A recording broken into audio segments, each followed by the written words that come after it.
Probably the thing that impacted the business the most, and it happened quickly, is once we got visibility to what the real problems were, we were able to escalate issues to our support teams and give them very clear information on what we needed to be successful.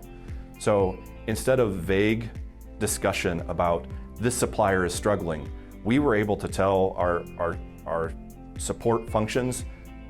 exact part numbers and exactly when it will take us, when it'll impact our production.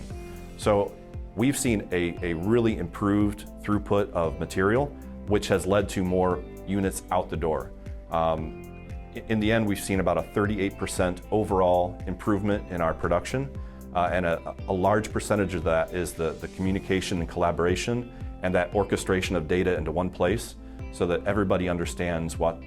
the goal is and what the challenges are.